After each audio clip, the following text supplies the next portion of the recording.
இருக்கும் திரு மாண்புமிகு முதலமைச்சர் திரு ரங்கசாமி ஐயா அவர்களுக்கு இப்பொழுது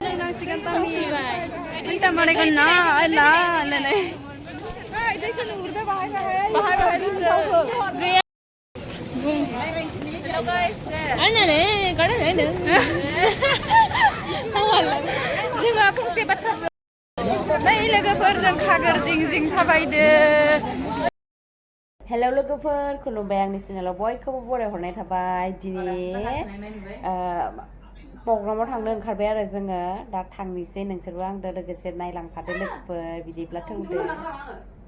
देलायजोब्बाय गासैबो देलायजोब्बाय ओमफ्राय दा 4:30 जाबाय आरो दा थांनोसै गरम एकदमबारे गासैबो रेडि जाना दङ आरो दा थांनोसै बेसां गोजान बेसां मा दा मिथिथ'आ दा मोनैबासो मिथिगोन आरो दा नोंसोरबो देखायलांगोन लोगोफोर नायलांबाय थादो बिदिब्ला आंनि भिडिअखौ फट' साफायदोसो ओमफ्राय आं भिडिअ लानो थाखाय आङो नै साफायग्राफोरा नै साफायजा बयबो साफायजादो आरो लाम्बुआव उनाव था ओमफ्राय ओइथिंबो आरो ओंखारगासिनो गासैबो ओइथिंबो ओंखारगासिनो ओमफ्राय दा थांगोन जोङो बेयाव थादो जों थानाय रुमा इनो ओमफ्राय सारमुनि थानाय रुमा इयाव ओमफ्राय दा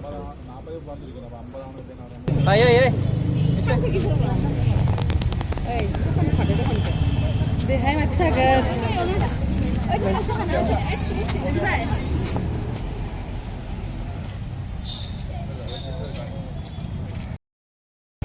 बासायाव गाखोजोब्बाय जोंनिया बे नोंगोन आरो सना आंनि दा थांसै ओमफ्राय आसाम आरो हारियाना टिमनियाव दा गाखोजोब्बाय जोंनि दखाननियाव दसे आसाम आरो हारियाना आंनाबो खोब बोलो दं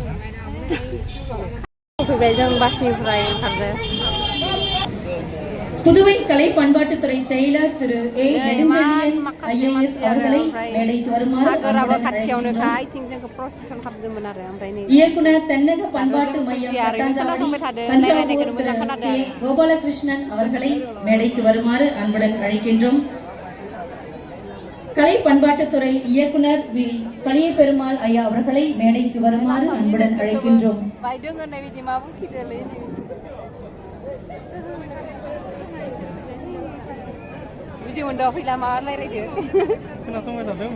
இப்பொழுது சிறப்பு விருந்தினர்களுக்கு சிறப்பு செய்யும் நேரம் இது. पस्टाराव थानायफोरा फैदो आरो इसोरो जों दा बुजियाना एमएलए ना मा பல்வேறு இனம் மதம் மொழி என்ற வேற்றுமைகளை கடந்து நாம் அனைவரும் இந்தியர் என்ற ஒற்றுமை உணர்வை பறைசாற்றும் நாட்டுப்பண் இதோ.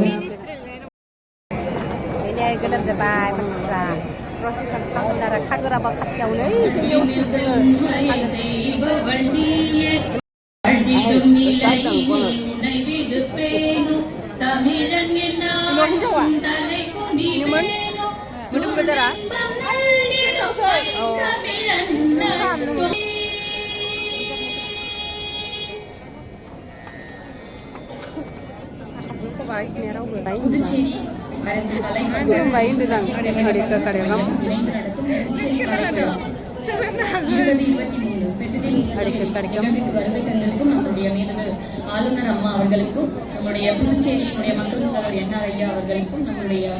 சட்டப்பேரவையில் இருக்கும் திரு மாண்புமிகு முதலமைச்சர் திரு ரங்கசாமி ஐயா அவர்களுக்கு இப்பொழுது சிறப்பு செய்கின்றார். மாண்புமிகு சட்டப்பேரவையின் தலைவர் திரு ஆர் செல்வம் ஐயா அவர்களுக்கு இப்பொழுது சிறப்பு செய்யப்படுகின்றது. மாண்புமிகு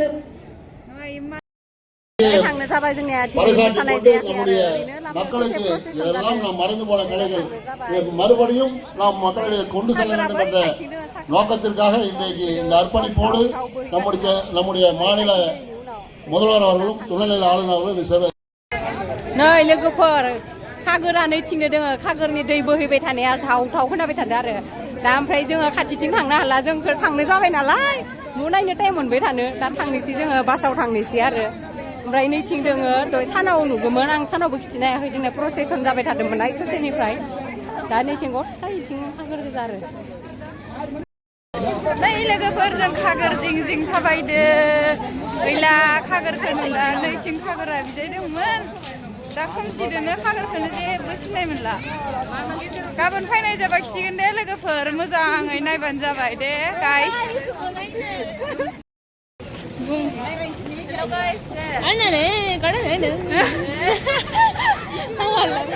जोङो फंसे बाथ्राफोर रोंबाय होननानै खिथादोंब्रा नोङो माने होनदों नोंसोरा खागरखौ नायनानै माने जोंनो नुवाखै खागरखौ एसां मोजाङैनो एकखौनो नुला दा ओइथिं दोङो खागरा नाथाय जोङो जेबोखौनो नुवा जोंहाबो सोलोंनांसिगोन तामि इटा मारायगोन ना आइला होनलायनाय दैखौ नुहुरदो बाहाय गैया मबाइलाव नुराखै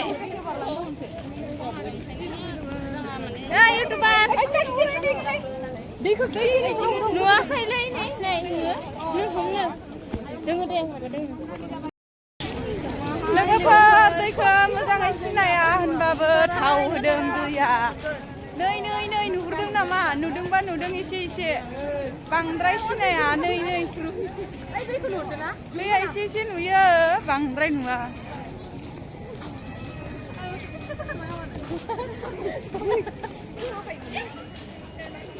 नैलै जिङावनो मानसिफोरा खागोर नायनो फैनायफोरा रोंदों रागदां जसना दोङो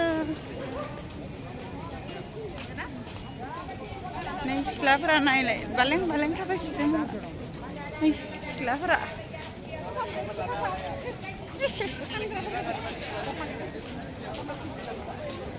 नाय सुजुआ बांद्राय बुखिदों नाय खनसे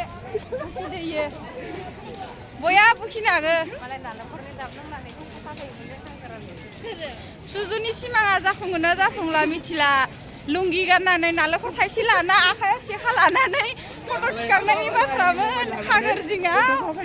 जारला बायदि मोनदों आङो बिनि साननायखौ मिथिखायसो जोंखौ मिथियोना मालाय मबाइल होननानै मिथिया लोगोफोर मबाइलालाय मबाइलखा मालायनिबो जानाय निजिनिबो जानाय